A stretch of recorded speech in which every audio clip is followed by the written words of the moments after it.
Okay, chapter 5.4, division of decimals by whole numbers. We're going to use a model, and we're going to do regular standard long division using our decimal, and I'll show you how to do that after we do the model.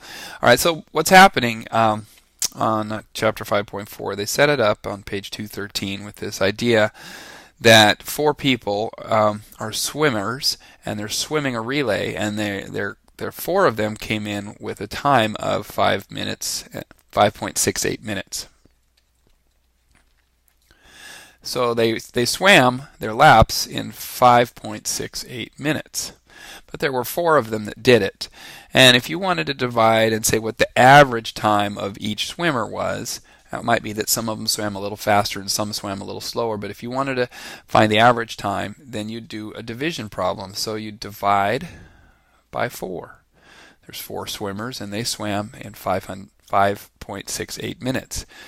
And the first way to do this is to divide it into a model. All right, so each swimmer could be represented like we did before. I think we represented each thing with a circle. So we're going to make 4 circles because there's 4 swimmers. All right, and then we're going to take our 5. This 5.68 can be represented by 5 holes. Okay, and with 5 holes, there's 4, there's one more, there's 5 holes, 6 tenths, 1, 2, 3, 4, 5, 6, and 8 hundredths. It looks like that. All right, so we're going to start by just dividing up our whole numbers. If we take 1, 2, 3, 4, and we put 1 hole in each, okay, that's 4, and we had 5, so we have to break this up into 1, 2, 3, 4, 5, 6, 7, 8, 9, 10 into 10 tenths. All right, so we've gotten rid of all of our holes now, but now we have 10 plus 6 is 16. 16 tenths. Now if I have 4 goes into 16 4 times. So if I put 4 in this one, 4 in this one, that's 8. Plus another 4 is 12. Plus another 4 is 16. So I've gotten rid of these now. And now I just have 8 hundredths left. And I can split those up 2 in each one. 1, 2, 3, 4, 5, 6. 7, 8. So each girl then, I've used all of my 5.68. I've divvied it up 4 ways with the 4 people. So each one has 1 hole. That's this 1 hole. And 4 tenths, 2 hundredths. So 1.42. So if I took the number 5 and 68 hundredths and I divided by 4, I would get 1.42. If I did long division, I'm going to just switch real quick to this. Long division looks like this. You say 4 goes into 5 and 68 hundredths. The decimal sign comes right up on the line. Some of you know what to do already. 4 goes into 5 one time. 1 times 4 is 4. You subtract. 5 take away 4. Is 1. Bring down your 6. 4 goes into 16. 4 times. 4 times 4 is 16. Subtract. And that leaves 0, but you got to bring down your 8. Okay, and 4 goes into 8 2 times. All right, and you can see your answer, 2 times 8, 2 times 4 is 8, which leaves 8, which leaves 0. You end up with nothing left. Our answer, our quotient, is 1.42, and that matches our quotient over here. It matches our picture right here, and we can see that that's right. So this is standard paper and pencil long division. This is a model long division, and you might have to use a model once or twice, but for the most part today we're learning how to do the division using just pen and paper. So you're going to do several problems like this, and most of the time you can do it just with is like this. 5 goes into 3.75, and you just need to practice. The only thing different here is there's a decimal, but you basically ignore the decimal. You move the decimal up on top, and then you start this kind of just to look like 375.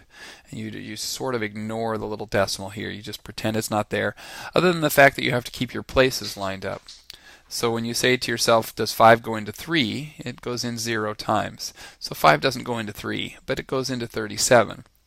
And this is where we get 0 point whatever, or 0 and some number of tenths or hundredths. 5 goes into 37 7 times. 7 times 5 is 35.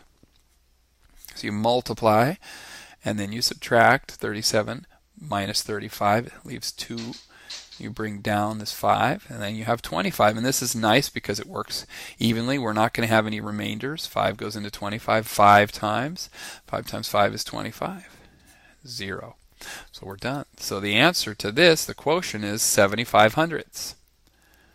That's how that works. Okay. Now they are going to give you some more difficult ones. I've noticed. It looks like they have some with 2 digits, like 19 goes into 55 and 1/10. Okay. Put your decimal right up here. Pretend this is gone, and start dividing. Now, basically, you just need to think of 19 as 20. Does 20 go into 55? Yes. It goes in twice. 20 times 2 is 40. It doesn't go in 3 times. 20 times 3 is 60. So we're going to guess that this goes in twice. And then we have to do a multiplication problem.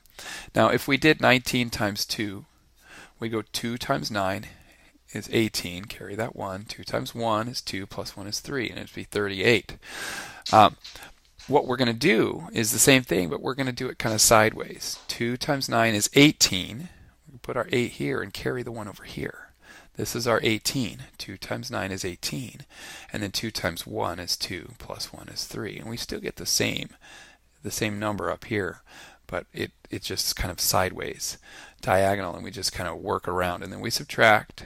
Here we have to borrow or rename. This is a 4. 15 take away 8 is 7. 4 take away 3 is 1. So we have 17 left. 17 is smaller than 19, which means it works.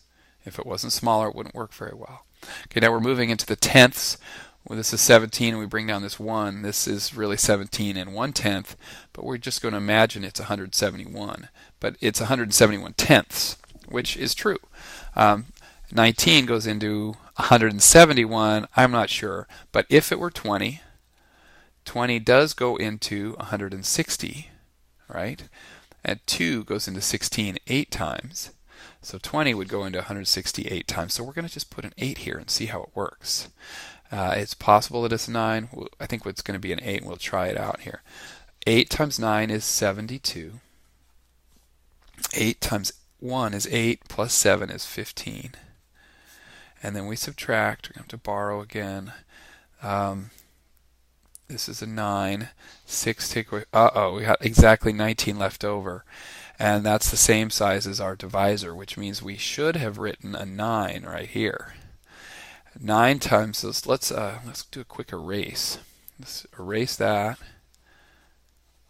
Erase that. And this is what happens when you do long division. Sometimes you guess, and you guess wrong sometimes. And you got to go back and try again. So we're going to put a 9 here instead. 9 times 9 is 81. Oh, I needed to erase a little more. I should have erased this too. And this was a 7 and a 1. Can you guys still read that? I think so. All right. So 9 times 9 is 81. 9 times 1 is 9, plus 8 is 17. And now we have exactly what we needed. Okay. So 2.9 is our quotient. 2.9. And then we can also use multiplication to check. So let's do that real quick. 19 times 2.9. I'm going to imagine that there's no decimal here. We'll put our decimal in at the end. 9 times 9 is 81. 9 times 1 plus 8 is 17. Carry our place value down here. Add that 0. 2 times 9 is 18. 2 times 1 is 2, plus 1 is 3. And then add 451. Oh, 551. So that's 551, but then we need to remember there's one decimal place, which put it in right there. That's 55.1. And that's what we started with, 55.1. All right, that's what we do. Hopefully that makes sense. Quick and easy. It is long division, so if we need to practice long division, we'll try to get some extra practice in. I'll talk to you in class.